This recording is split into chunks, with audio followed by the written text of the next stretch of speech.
The next day at school, Jin hears about his sister getting harassed after school yesterday.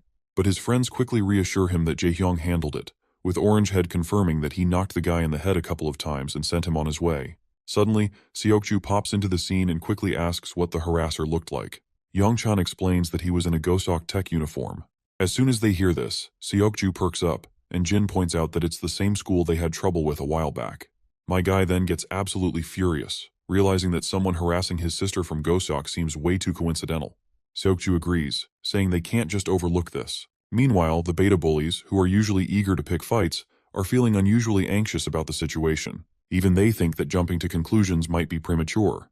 Right on cue, Yeona jumps into the scene and breaks up the tension. She asks what they're talking about and reminds them that every guy just wants to hit on Daeon because she's always been popular with guys since she's undeniably pretty. Her brother does not understand any of this, while Yongchan agrees, saying Daeon has already been asked out a bunch of times before. It seems like Jin is still having a hard time stomaching the fact, but Yongchan adds that she's indeed popular. You see, no one was able to approach her when Gisu Kim and his sister started picking on her, and she looked unhappy for a while. Jaehyung also confirms that his sister is indeed pretty, and even Blondie chimes in, saying he knows a bunch of guys who had a crush on her.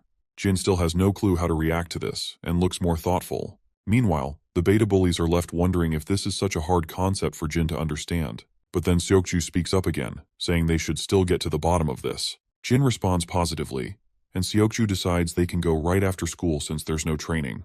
Meanwhile, the others standing around are utterly clueless about what these two are up to, and Yona even asks if they were paying any attention to what they had just said.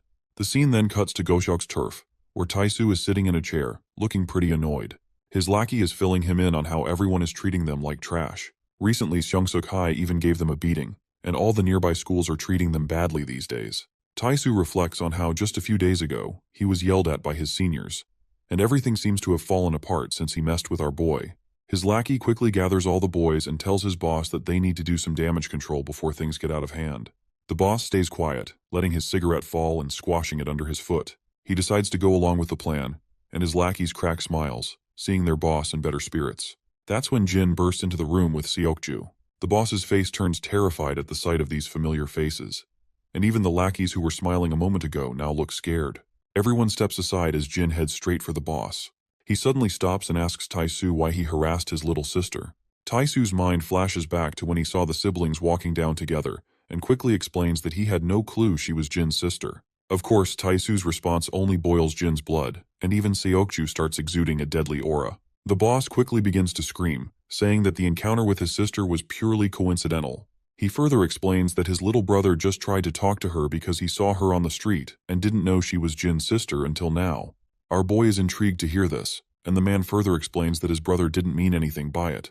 Now that they know who she is, he'll make sure his brother doesn't go near her again. Jin remains quiet, while the gangster still looks terrified. After exchanging final glances, Jin and Seokju begin to walk away. Once they're outside, they slam the door behind them, and the boss quickly tells his lackeys that they'll think about damage control another day, and he is confident his lackeys will understand. Once outside, Jin meets up with his friends.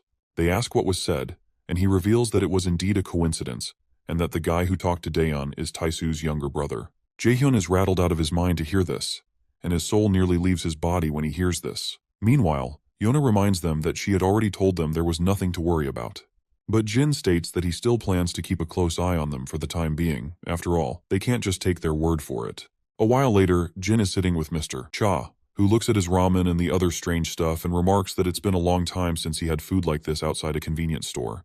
He suggests they should have just bought some good barbecue instead. Jin, however, denies the suggestion, which annoys Mr. Cha. The gangster then brings up that he heard our boy had borrowed his motorcycle again. Jin admits he did and promises to return it later that night. However, Mr. Cha tells him to keep it, saying he'll just leave it sitting there anyway. Jin insists on returning it, and Mr. Cha sighs, telling him to do whatever he wants. Once Cha gets a lot of noodles onto his chopsticks, he begins to slurp down the deliciousness with gusto. On the other hand, Jin is politely enjoying his triangle food, while Mr. Cha can't help but notice how Jin looks like an average teenager. But on the other hand, this same kid totally destroyed the Kim family single-handedly, and also dealt with the SW Corporation like a pro. Suddenly, Mr. Cha calls out to Jin, asking what exactly he does every day. Jin simply replies that he goes to school, just like any normal kid. Of course, Mr. Cha had expected this kind of response, but it's not what he wanted to hear. The scene then transitions to SW Corp, where the chairman is standing and peeking through the window. It's always funny to see that classic manhwa scene where the rich boss stares out of the glass window from their office. Meanwhile, the director's assistant reveals that many have voiced concerns about SW Corp being a bit too aggressive in its expansion. The director just shrugs and says that things get a bit chaotic when people start looking out for their own interests. They're taking all the necessary precautions with their expansion, but they can't avoid making a few enemies along the way. The assistant also agrees, and points out that their aggressive tactics are causing SW Corp some trouble with some pretty shady organizations, and the SW Corp advisors have also noticed some suspicious activity from other companies lately.